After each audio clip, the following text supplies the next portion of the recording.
Assalamualaikum. Hello guys. Apa khabar anda semua? Seperti biasa pada hujung minggu saja Forex Empire akan kembali. Ya, untuk apa tu? Untuk memberikan analisa secara percuma kepada semua traders kesayangan kami. Okay, alright guys, saya nak review balik kepada kita punya analisa pada minggu lepas ya, iaitu kami menjangkakan GBP USD akan membuat kenaikan ya. So our prediction for last week adalah buy, tetapi di mana seperti saya katakan, apabila ya candlestick dia telah break ya kawasan major low breakout, di mana anda sebagai traders anda harus bijak ya. Anda harus cut loss dan menukarkan direction kepada sell.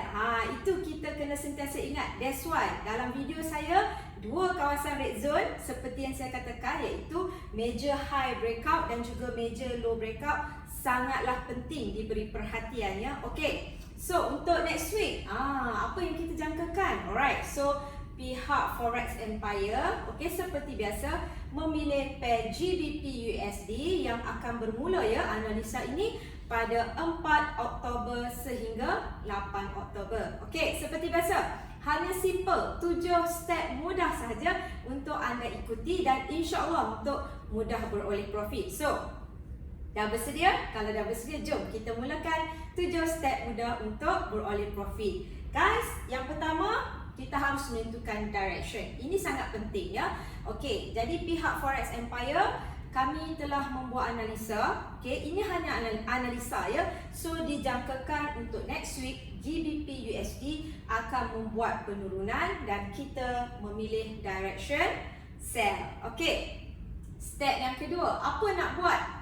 Tukarkanlah ya candlestick chart ni kepada line chart. Tujuan dia untuk apa? Seperti biasa ya, tujuan dia adalah untuk kita marking. Kalau sell, so kita perlu mencari resistance. Okey, di sini step yang ketiga kami dah membantu anda ya, di mana pihak Forex Empire menandakan di R1, R2 dan juga R3 yang kita jangkakan merupakan resistance yang berdekatan dengan harga semasa. Okey, so after dah marking, step yang keempat apa yang perlu kita lihat ya, di mana guys saya selalu ingatkan anda perlu melihat ya kepada pre-confirmation candle. Okey, saya masih lagi mengulang supaya anda semua faham. Okey, contoh ya, di sini saya bagi sebagai contoh. Okey, kita anggaplah ya R3D sebagai resistance, okey, yang kita marking. Alright, so apa yang anda perlu lihat adalah pre-confirmation tersebut haruslah close di bawah kawasan resistance. So sebagai contoh saya ambil candlestick ini, okey, ini resistance kita dan kita harus make sure candlestick pre-confirmation ni haruslah close ya di bawah kawasan resistance. Okey, so step yang kelima iaitu kita mencari confirmation candlestick sebelum kita memasuki entry ya. Okey, di sini saya bagi contoh lagi supaya anda lihat. Okey, step dia sama, di mana confirmation candlestick ini juga haruslah ya close di bawah kawasan resistance. Okey, bila kita dah melihat dua candlestick tersebut, okey, step yang ke-6, barulah ini step yang sangat disukai oleh semua traders, okey, nak masuk entry. Okey, alright, saya faham. So di sini ada dua pilihan, sama ada anda boleh terus instant entry ya di R1, R2 ataupun R3, ataupun yang mana nak ambil lagi langkah ya, langkah keselamatan, anda hanya boleh plot sell limit di R1, R2 dan juga R3. Okey, step yang ketujuh rasanya semua dah tahu bila dah entry. Okey, anda boleh meletakkan take profit. Okay, di sini kami bagi rujukan untuk anda ya, di mana anda boleh meletakkan di TP1, TP2 dan juga TP3.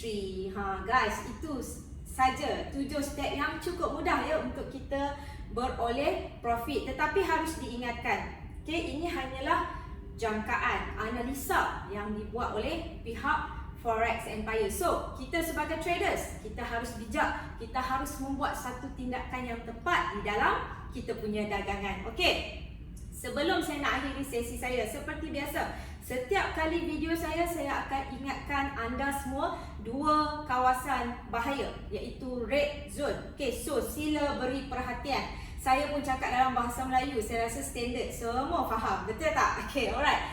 So, dua kawasan bahaya iaitu major low breakout berada di bawah, okay, dan juga major high breakout. So for next week, our prediction is sell. So kawasan yang perlu kita beri perhatian guys adalah major high breakout. Okay, kita entry sell.